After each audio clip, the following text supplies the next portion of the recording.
حضرت ابو ہریرہ رضی اللہ تعالیٰ عنہ باہر آ کے بیٹھ گئے. کہتے مجھے بھوک بڑی لگی ہوئی تھی اور اتنی بھوک کہ گزارا نہیں ہو رہا تھا, بیٹھا نہیں جا رہا تھا.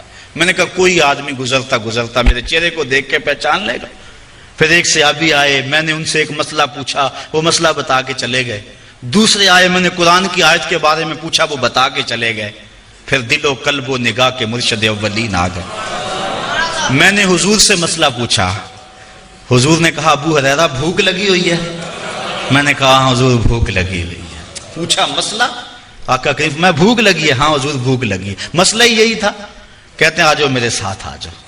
پھر وہ روایت آپ علماء سے سنی کہ حضور اندر چلے گئے, اجازت دی. حضرت ابو ہریرہ فرماتے ہیں میں دیکھا دودھ کا ایک پیالہ پڑا. کہا ابو ہریرہ جاؤ جو صفہ پہ بیٹھے ان کو بھی بلا لاؤ. میں سوچا وہ تو 70 ہیں اور دودھ کا پیالہ ایک, لیکن حضور کا حکم تھا. میں بلا لایا, کہا اب ان کو پلاؤ.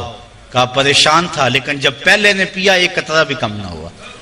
میں سمجھ گیا حوض کوثر کی نہروں سے کنیکشن جڑ گیا. کہا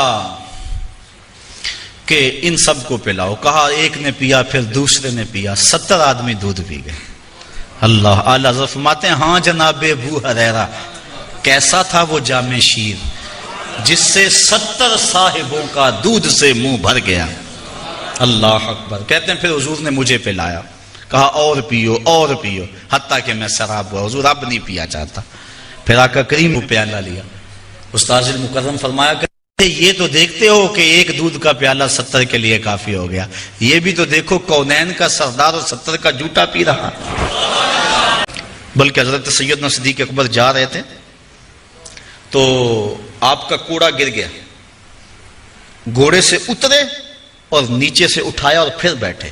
خادم نے عرض کی حضور آپ فرما دیتے میں اٹھا کے دے دیتا. کہا حضور نے سوال کرنے سے منع کیا, اس لیے میں نہیں سوال کرنے کی ہمت رکھتا. یہاں تک جو اور وہ لوگ جو اپنے مال خیرات کرتے ہیں رات میں دن میں چھپ کر اور ظاہر, اللہ تعالیٰ جل شانہ کے ہاں ان کا اجر ہے اور نہ خوف ہے اور نہ وہ غم زدہ ہوں گے.